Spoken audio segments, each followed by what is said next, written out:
A senhorita Weber decidiu usar o aparelho de TV e videocassete da escola para dar aula hoje. Ao levá-los para a sala de aula, todos os alunos a aplaudiram como se tivessem ganhado na Mega Sena. Nevava lá fora e iríamos assistir um documentário sobre a história da Guerra do Pacífico com os japoneses.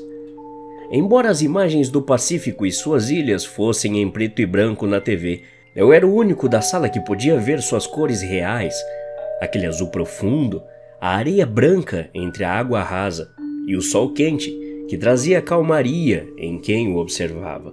Mas, quando apareciam as imagens da guerra no documentário, eu as bloqueava da minha imaginação, continuando a assistir àquele lugar que uma vez chamei de casa.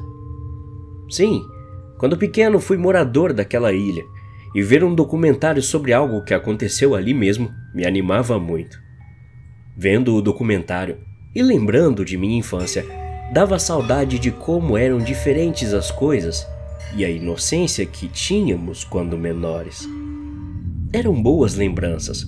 Voltar para casa do ensino fundamental, ainda com a mochila nas costas, e passar pelas escadas da frente sem me preocupar em entrar. Em um desses dias, na minha infância, fui para a selva que estava a apenas alguns metros de distância para brincar.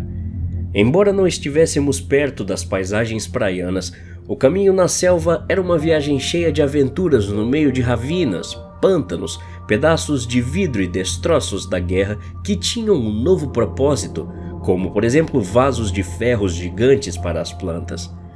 No entanto, a única memória que tentei esquecer estragava todas as boas. Durante a primeira semana na cidade, minha família e eu mudamos para uma nova casa. As crianças da vizinhança rapidamente fizeram amizade comigo. 2 gêmeos, inclusive, Sho e Yu, eram japoneses. Mesmo que meu japonês fosse básico, eles falavam inglês, então nos demos muito bem rápido. Eles foram os primeiros a me mostrar o bairro e as estradas de terra da selva que conectavam as outras pequenas comunidades. Sho e Yu queriam me mostrar um lugar e conseguiram despertar meu interesse quando mencionaram que era uma relíquia da guerra. Eu estava fascinado pela história das ilhas, já que qualquer criança ali estaria vivendo no que poderia ter sido um campo de batalha. Me lembro do caminho até hoje. Descendo a colina da nova casa, ficava a principal estrada de terra. À distância, a parede da selva parecia impossível de entrar, mas para um olho mais atento, era possível ver uma abertura. Ao passar pela abertura, um local ainda mais lindo, que só a natureza poderia ter construído. Eu pensava comigo mesmo, como as pessoas podiam fazer guerra e brigar em um lugar assim e serem tão facilmente esquecidas pela natureza. Logo na entrada, havia um pedaço enorme de madeira caído que se estendia por uma ravina que, apesar de ficar um pouco abaixo, era alta o suficiente para quebrar uma perna se alguém caísse de lá. Ou assim parecia para uma pessoa da minha idade. Eu segui os gêmeos, pois eles conheciam o caminho. Conversamos sobre os lugares de guerra que visitamos e falamos sobre localizações de grutas secretas na ilha que conhecíamos. Andando mais um pouco, tinham vários caminhos, e o que estávamos seguindo parecia uma floresta de bambus, conhecida por suas aranhas gigantes, pássaros, cobras e grandes insetos. Eventualmente, a maioria desses bichos pairavam sobre nossas pequenas cabeças enquanto caminhávamos cautelosamente sob suas teias. Mas era um caminho pequeno que não demorou muito para acabar. Saindo dessa floresta de bambus, vi à frente uma enorme planta que parecia ter 1000 anos de idade devido ao seu tamanho. Essa planta estava crescendo ao lado de um bunker, o escondendo parcialmente e rachando o bloco de concreto ao meio com suas raízes. Yu estava em cima do bunker com um sorriso no rosto. "Muito legal, né, cara? Daria até para fazer uma casa aqui", ele disse empolgado. Sho e eu subimos no mesmo lugar. "É isso que vocês queriam me mostrar? É muito legal", falei a ambos. "Ah, não é isso", disse Yu.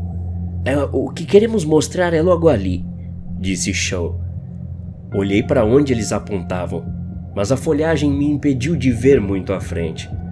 Os gêmeos pularam para andar na direção indicada e eu os segui. Não mais do que alguns metros à frente, eles pararam em frente a outro bunker. Confuso, perguntei o que eles estavam tentando me mostrar. É isso, disse Shaw com seus longos braços, apresentando o bunker como se fosse um carro novo. Eu não entendi se era uma brincadeira. Ah tá, apenas mais um bunker, né? Nada particularmente especial se destacava sobre esse outro bunker. Ele estava gasto como todos os outros, com seu canto esquerdo violentamente estourado. Sim, é outro bunker. Entre, disse Yu. Não fiquei impressionado com a intenção deles e me recusei. Entra, vai, insistiu Shaw. Fiquei desconfiado. Por que me levaram até lá para me mostrar um bunker comum? Já estive em um monte de outros como este. Caminhei até a entrada e me agachei para dar uma olhada lá dentro. Olhei para eles confuso, mas os gêmeos apenas sorriram e insistiram que eu entrasse. Com mais uma olhada para eles, me ajoelhei e rastejei para dentro. Pensei que era apenas mais um bunker, simples e com uma pequena entrada, que estava parcialmente preenchida por uma única luz que vinha da parte de fora e atingia o chão com um único feixe de luz. Lá dentro era frio e úmido. No entanto, o restante do lugar estava anormalmente escuro. Ao cair lá, lentamente me levantei e procurei o teto. Deixei a luz do dia que refletia na entrada e caminhei ainda mais na escuridão para sentir as paredes. Minha respiração ficou mais pesada e comecei a ouvir um som ofegante. Mas aquele som não vinha de mim. Finalmente encontrei uma parede. Respirei fundo para me acalmar, mas congelei no lugar, ainda ouvindo a respiração. Havia mais alguém lá dentro além de mim. Virando lentamente minha cabeça para o que deveria ser a parede oposta, a respiração vinha claramente de um dos cantos. Mas o lugar escuro simplesmente não me permitia ver nada. Então, perguntei em voz alta: Olá? Tem alguém aqui? Você está ferido?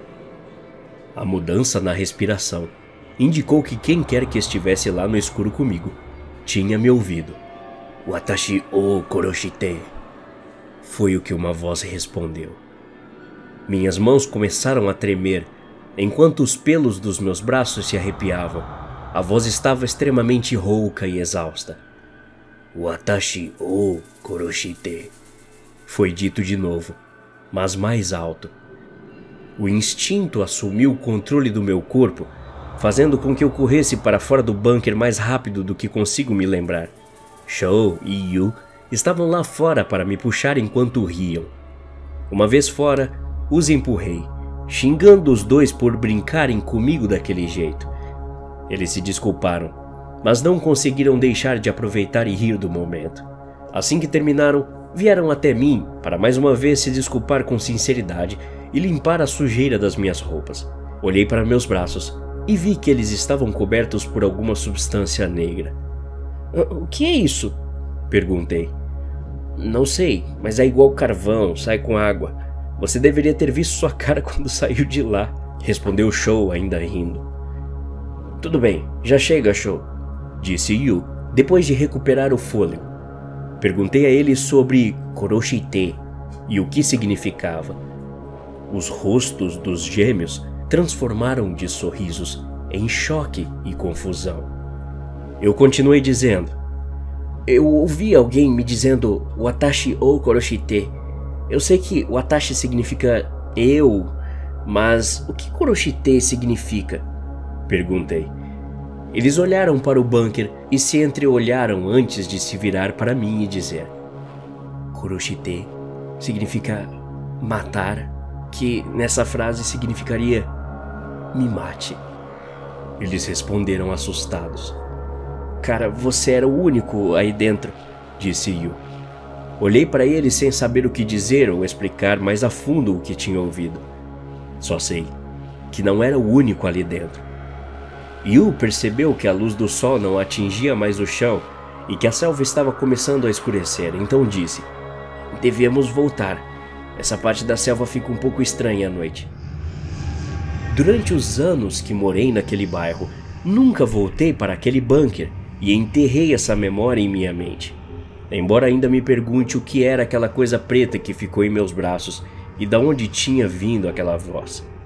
A aula estava quase acabando e o documentário estava perto do fim, agora mostrando uma filmagem mais intensa da guerra. Um bando de soldados americanos lutando para tomar um único bunker que estava sendo fortemente defendido.